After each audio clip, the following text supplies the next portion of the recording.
আলহামদুলিল্লাহ, আলহামদুলিল্লাহি ওয়াহদা ওয়াসসালাতু ওয়াসসালামু আলা মান লা নাবিয়্যা বা'দা, আম্মা বা'দ, ফাআউযু বিল্লাহি মিনাশ শাইতানির রাজীম। বিসমিল্লাহির রহমানির রহিম।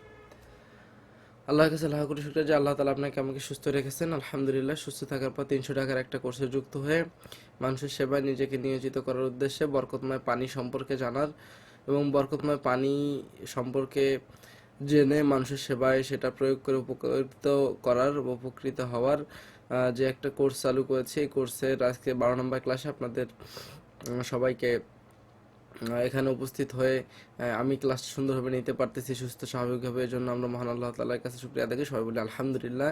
একই সাথে নবী করিম সাল্লাল্লাহু আলাইহি ওয়াসাল্লামের পরি সবাই বলি মুহাম্মদ রাসূলুল্লাহ সাল্লাল্লাহু আলাইহি ওয়াসাল্লাম। আপনারা জানেন ফ্রি রুকিয়া তদবির শিক্ষা কোর্স, এটা আমাদের ইউটিউব চ্যানেল। এখানে আমরা পেইড কোর্সে যেটা আলোচনা হয়, এই পেইড কোর্সের আলোচনাগুলো আমরা হচ্ছে এখানে কিছু কিছু আলোচনা এখানে ফ্রিতে দিয়ে দিই। যেমন হচ্ছে আমাদের বিগত 11টা ক্লাস এখানে আলোচনা আছে, আপনারা দেখে নেবেন। আর যারা পেইড কোর্সে ভর্তি হয়েছেন তাদের ক্লাসটা রেকর্ড বন্ধ করে আলাদাভাবে করানো হয়।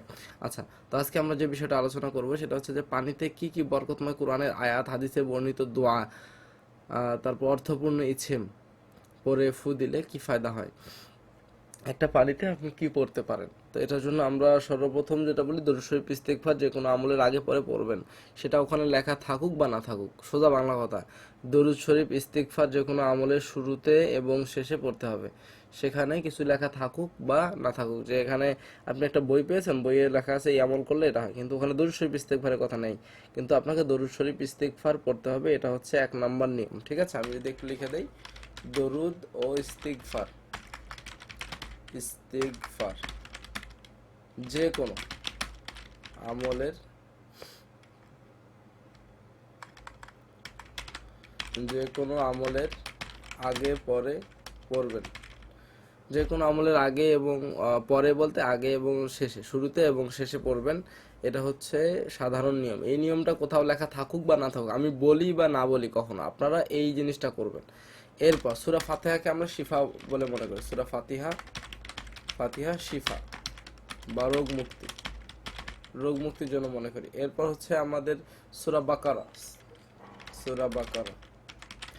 এই সূরাকে আমরা হচ্ছে মূলত পরিবারের যত সমস্যা, পরিবারের সমস্যা, এই পরিবারের যাবতীয় সমস্যার জন্য এই সূরাকে আমরা বরকতময় হিসেবে ব্যবহার করি এবং ফায়দা পাই।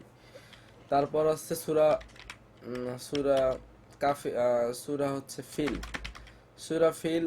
আমরা এটা ফায়দা পাই বিষ ব্যথা, বিষ ব্যথা, বিষ না দিই ব্যথা, বাত ব্যথা, বাত ব্যথা, ব্যথার জন্য।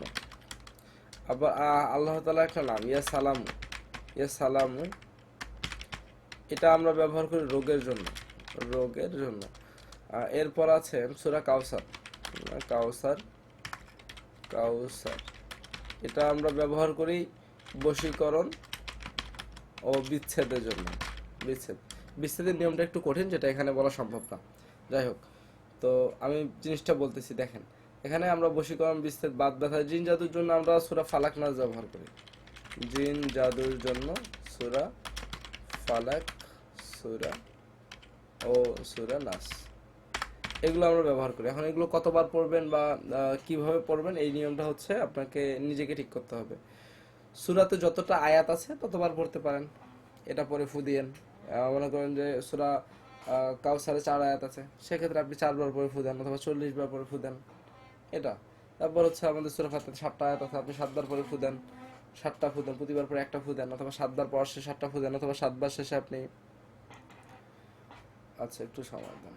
জি, সূরা ফাতিহাতে মনে করেন আমাদের আয়াত রয়েছে হচ্ছে 7টা, সেক্ষেত্রে আমরা চাইলে 70 বার পরে ফু দিতে পারি, 7টা ফু দিতে পারি, বা প্রতিবার পরে একটা করে ফু দিতে পারি, বা 7বার পরে 7টা ফু দিতে পারি। এভাবে হচ্ছে নির্ধারণ করবেন। সূরা বাকারা যেমন হচ্ছে যে অনেকগুলো আয়াত রয়েছে, ঠিক আছে। তো সূরা বাকারা এতগুলো এতবার তো পড়া সম্ভব না, বড় সূরা, সেক্ষেত্রে কি করবেন, সূরা বাকারা হচ্ছে পবিত্র কোরআনের 2 নম্বর সূরা, তার মানে এটা 2 বার পড়বেন। তো এইভাবে মূলত সূরার হচ্ছে কতবার পড়তে হয় এটা নির্ধারণ হয়। তো এটা পড়লে ফায়দা আছে। ইয়া সালামু, ইয়া সালামু আল্লাহ তাআলার একটা নাম। ইয়া সালামুতে এখানে আরবি হরফ কয়টা আছে ওইটা দেখেন, বা এটা কত নাম্বার সিরিয়ালের নামে পড়ে, অতবার পড়েন। ইনশাল্লাহ এভাবে মূলত এগুলো নির্ধারণ হয় যে আপনি কতবার পড়বেন, অথবা কোনো বইয়ে নির্ধারিতভাবে লেখা থাকে ওই বইয়ের নিয়মে পড়বেন, অথবা ওস্তাদ মুরব্বীরা যে বলেন যে নিয়মে ওই নিয়মে পড়বেন। এটা হচ্ছে যে কোনো কোন সূরা দিয়ে কোন কাজ হয়। এটা পানিটা ব্যবহার করতে কিভাবে দিবেন, ব্যবহার করার ক্ষেত্রে প্রথমত গোসলের ক্ষেত্রে আমাদের যে ভুলটা হয়ে যায়, আমরা বলি টয়লেটের ভিতরে ঢুকে গোসল করেন, টয়লেট যেখানে, বাথরুম যেখানে, প্রস্রাবখানা যেখানে, ওইখানে ঢুকে গোসল করা বা ব্যবহার করা যাবে না। তাহলে ব্যবহার করার নিয়ম হচ্ছে যে গোসলখানাতে ব্যবহার না, গোসলখানাতে সরাসরি পানিটা না ব্যবহার করে পানি হচ্ছে সমস্ত শরীরে মলমের মতো মালিশ করে, সমস্ত শরীরে পানিটা মলমের মতো মালিশ করবেন। তারপর এখন আপনি যে গোসলখানায় গিয়ে হচ্ছে গোসল করেন, ঠিক আছে। কিন্তু গোসলে পানিতে মিশিয়ে গোসল করা এটা অনেক ক্ষেত্রে আমার পছন্দ না, আপনারা করতে পারেন, কিন্তু এটা আমার পছন্দ না, বা এটা আমি নিষেধও করি না। তবে এটা আমি সমর্থন করবো, আপনারা যেটা করবেন সেটা হচ্ছে তেলের মতো শরীরে, সমস্ত শরীরে বরকতময় পানিটা লাগায় নিয়ে তারপর হচ্ছে গোসল করতে পারেন। খাওয়ার ক্ষেত্রে 5 ওয়াক্ত নামাজের পরপর দিতে পারেন, তারপর আপনি হচ্ছে ঘুমানোর আগে, ঘুম থেকে উঠে এই সময়গুলো দিতে পারেন। আর যতবার খাবো ততবার আল্লাহর কাছে দোয়া করবো। এটা হচ্ছে খাওয়ার নিয়ম, পড়ার নিয়ম, এবং কোনটা দিয়ে কী হয় আমরা জানিয়ে দিলাম। তো ধন্যবাদ যারা ফ্রি কোর্সে এই ভিডিওটা দেখে কাজ করবেন। অবশ্যই সবার জন্য এই ইজাজত আছে, আপনারা এটা করেন, করে ফায়দা নেন। আলাদাভাবে এজাজতের কিছু নাই, আমি এজাজত দিয়েছি, আপনারা এটা করে ফায়দা পান এই জন্যই আমি শেয়ার করেছি। আলাদাভাবে এজাজত বলতে কোনো শব্দ, কোনো কিছু নাই। তো আপনারা এইভাবে কাজ করেন, ইনশাল্লাহ আপনাদের ফায়দা হবে। যে রোগীর জন্য আপনি দেন ফায়দা, সময়ের সাথে ধৈর্য সহকারে ব্যবহার করবেন। একবার পানিটা তৈরি করে দিয়ে রোগীটা চাইলে ওটা একবার পানি তৈরি করে দেওয়ার পর এই পানিটা 1 সপ্তাহ ব্যবহার করতে পারে। আবার এই পানিটা একবার তৈরি করে দেওয়ার পর রোগীরা চাইলে এটা একাধিকবার ব্যবহার করতে পারে, প্রতিদিন তৈরি করে নিতে পারে। এটা কোনো নির্ধারিত নিয়ম নাই। তো মোটামুটি আমরা বলি যে একটা নিয়ম আমাদের, সেটা হচ্ছে যে 1 মাস আগে আশা করবেন না যেটুকু ফায়দা হবে। তো এতক্ষণ যে আলোচনাগুলো ছিল এগুলো হচ্ছে ফ্রি কোর্সের জন্য, যারা 300 টাকা হাদিয়া দিয়ে আসতে পারেন নাই। যারা 300 টাকা হাদিয়া দিয়ে আসেন এই জিনিসগুলো তারা করবেন না, তাদের জন্য অন্য জিনিস আছে, আমি ক্লাস রেকর্ড বন্ধ করে দিতেছি। আচ্ছা শেষ করি। সুবহানাল্লাহি ওয়া বিহামদিহি, সুবহানাকাল্লাহুম্মা ওয়া বিহামদিকা, আশহাদু আল্লা ইলাহা ইল্লা আনতা, আস্তাগফিরুকা।